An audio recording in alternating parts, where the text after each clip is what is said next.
In two of the most preventable disasters in modern history, the people in the room already knew something was wrong. Not a small doubt, not a vague feeling, real, specific concerns, raised by qualified people in the room before either disaster happened. And almost none of them said it loud enough to stop what came next. By the end of this video, you'll understand exactly why capable, intelligent people in a room together can talk themselves into a decision that every one of them, alone, would have rejected. This isn't a story about stupidity. It's the opposite. Every person in both of these rooms was highly qualified. Some were the most respected experts in their field. Today we're covering two real documented cases: a failed invasion that nearly triggered a nuclear standoff, and a space shuttle launch that a group of engineers tried to stop the night before it happened. Then we're breaking down the actual psychological mechanism connecting both of them, and the specific method organizations now use to prevent it. In 1972, psychologist Irving Janis gave this pattern a name: groupthink. Janis studied major decision-making failures and noticed the same signature every time. It wasn't that the people involved were careless or unintelligent. It was that the group, as a group, began prioritizing agreement and unity over honestly evaluating the decision in front of them.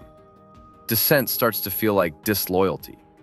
Doubts get quietly filtered out before they're even spoken. And the group ends up more confident and more wrong than any single person in that room would have been alone. Janis based this partly on a case that had happened just over a decade earlier, one of the most consequential foreign policy failures in modern American history. In April 1961, the newly inaugurated Kennedy administration approved a CIA-backed plan to invade Cuba using a small force of exiled fighters, expecting it to trigger a popular uprising against Fidel Castro's government. It failed within 3 days. Almost the entire invasion force was killed or captured. It became one of the most widely cited foreign policy failures of the era, and it nearly escalated Cold War tensions in ways that could have gone much further. Here's the part that matters for this video. Some of President Kennedy's own advisors had real doubts about the plan's feasibility before it was approved. One aide, historian and advisor Arthur Schlesinger Jr., later wrote candidly that he regretted staying silent during those crucial discussions, worried that raising objections would make him look overly cautious in front of the group. He wasn't alone in his doubts. He was alone in staying quiet about them, because so was almost everyone else who had them. 25 years later, a strikingly similar pattern happened again, this time with even more advance warning. On January 28, 1986, the Space Shuttle Challenger broke apart 73 seconds after launch.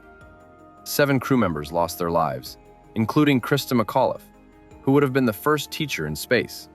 The cause, an official investigation later confirmed, was a failure in a rubber O-ring seal, a component known to perform poorly in cold temperatures. The night before the launch, engineers at Morton Thiokol, the company that built the shuttle's solid rocket boosters, raised urgent concerns about launching in the unusually cold weather forecast for the next morning. They recommended delaying the launch. Management, under pressure from a launch schedule that had already been delayed multiple times, overruled the recommendation. The launch proceeded as planned. A later investigation, including testimony from engineer Roger Beaujolais, one of those who raised the original warning, found that the concerns were real, specific, and directly relevant, and that organizational pressure to maintain the schedule played a central role in the decision to proceed anyway. So what actually happened in both of these rooms? Janis identified several specific symptoms that show up together, and both cases show them clearly. The first is an illusion of invulnerability, a shared sense within the group that because they're careful, expert, or experienced, the plan is safe by default, which quietly lowers the bar for actually stress testing it. The second is self-censorship. Individuals with doubts choosing not to voice them, specifically to preserve the group's sense of unity, exactly like Schlesinger described. The third is what Janis called mind guards, certain group members who actively discourage dissenting information from reaching the decision makers, often without any bad intent, simply trying to protect group cohesion and momentum. And the fourth is direct pressure toward uniformity, where raising an objection starts to feel like personally obstructing the group rather than simply doing your job well. Put these four together, and a room full of genuinely careful, intelligent people can end up less rigorous than any one of them would have been on their own. This isn't a Cold War problem or a 1980s problem.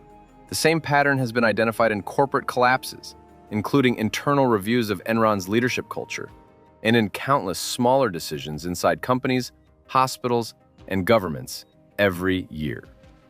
Here's the part that should feel reassuring rather than alarming. Once you know the four symptoms, they're genuinely preventable.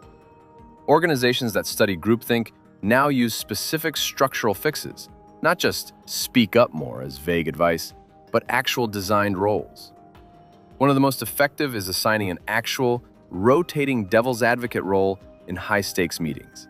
Someone whose explicit job that day is to argue against the group's leaning decision, which removes the personal risk of being the difficult one, since it's understood to be their assigned role, not their personality.